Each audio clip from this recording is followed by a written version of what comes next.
शालेय विद्यार्थ्यांपासून आबालवृद्धांपर्यंत सर्वांशी संपर्क करून हजारो सोलापूरकरांना छत्रपती श्री शिवाजी महाराज कथा ऐकण्यासाठी आणून ही कथा यशस्वी करण्याचा निर्धार रविवारी झालेल्या शिवप्रेमींच्या बैठकीत झाला। समस्त हिंदू समाजातर्फे श्री राम जन्मभूमी तीर्थक्षेत्र न्यासाचे कोषाध्यक्ष परमपूज्य स्वामी गोविंददेव गिरीजी महाराज यांची छत्रपती शिवाजी महाराज कथा 19 ते 25 सप्टेंबर दरम्यान सोलापुरात होणार आहे। या कथेच्या अनुषंगाने शहरातील शिवप्रेमींची तयारीची बैठक रविवारी सम्राट चौक येथील विकास सहकारी बँकेच्या सभागृहात झाली। प्रारंभी हिंदवी स्वराज्याचे संस्थापक छत्रपती श्री शिवाजी महाराजांच्या मूर्तीचे पूजन करण्यात आले। या प्रसंगी अयोध्येचे श्रीराम जन्मभूमी तीर्थक्षेत्र न्यासाचे सल्लागार समिती सदस्य आणि विकास सहकारी बँकेचे माजी अध्यक्ष सीए राजगोपाल मिणियार यांनी मार्गदर्शन केले। मिणियार म्हणाले, छत्रपती शिवाजी महाराज कथा 19 ते 25 सप्टेंबर दरम्यान ग्रामदैवत श्री सिद्धरामेश्वर मंदिरात दररोज दुपारी 3 ते सायंकाळी 7 या वेळेत होणार आहे। कथेच्या पहिल्या दिवशी छत्रपती शिवाजी महाराज चौकापासून ग्रामदैवत श्री सिद्धरामेश्वर मंदिरापर्यंत शोभायात्रा काढण्यात येणार आहे। हेमंत पिंगळे म्हणाले,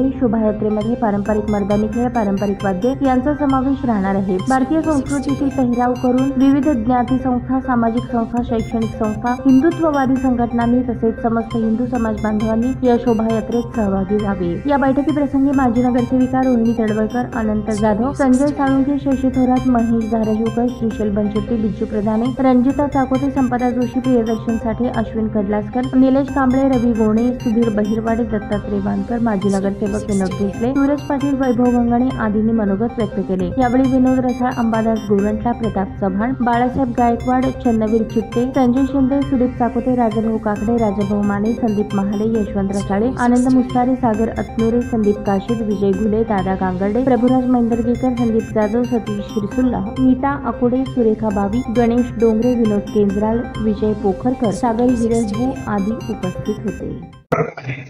आपण काहीतरी एक चांगलं काम करायला पाहिजे आहे। सगळ्यांनी सांगितलं तुम्ही सूचना करा सर।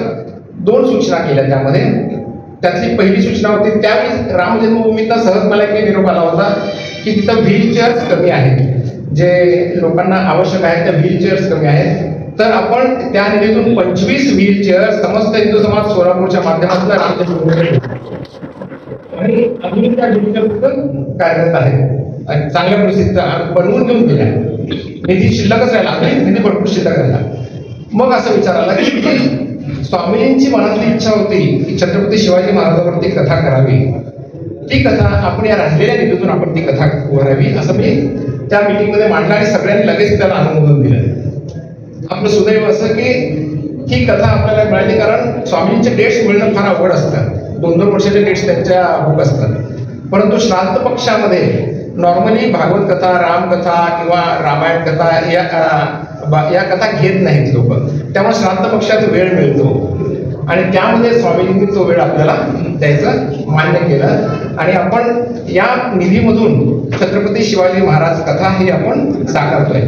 बरं, या देणगीदार लोकांनी इतका विश्वास दाखवला की ज्यांनी ही देणगी याच्यासाठी दिली होती अन्नछत्रासाठी, त्यांनी इतका विश्वास दाखवला, त्यांनी सांगितलं सर ही कथा तर तुम्ही घेताय, या कथेचे तुम्ही सांगितलं हे सगळे तुम्ही यजमान या कथेला, कारण तुम्ही सगळ्यांनी देणगी दिलेली आहे त्यामुळे तुम्ही सगळे या कथेचे यजमान। या कथेची पूर्ण आर्थिक तयारी झालेली आहे, आर्थिक बाजू आपली भक्कम आहे। त्यामुळे आपल्याला आता या कथेला जास्तीत जास्त लोकांना आणायचं आणि छत्रपती शिवाजी महाराजांचे जे विचार आहेत ते विचार स्वामीजींच्या मुखातून, स्वामीजींच्या ओजस्वी वाणीतून शेवटपर्यंत पोहोचवायचं, सर्व समाजापर्यंत छत्रपती शिवाजी महाराजांचे विचार पोहोचावे हा या कथेचा मूळ हेतू आहे, मूळ उद्देश आहे। आणि ही कथा एकूण 7 दिवस 19 सप्टेंबर ते 25 सप्टेंबर अशा प्रकारे सिद्धेश्वर मंदिराच्या नवीन भव्य कथा मंडपामध्ये होणार आहे।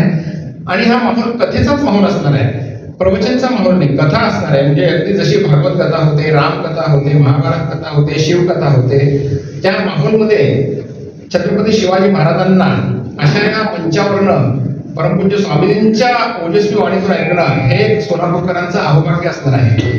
सगळ्यात महत्वाचं, छत्रपती शिवाजी महाराजांची मराठीतून कथा ही भारतात पहिल्यांदाच होत आहे आणि ती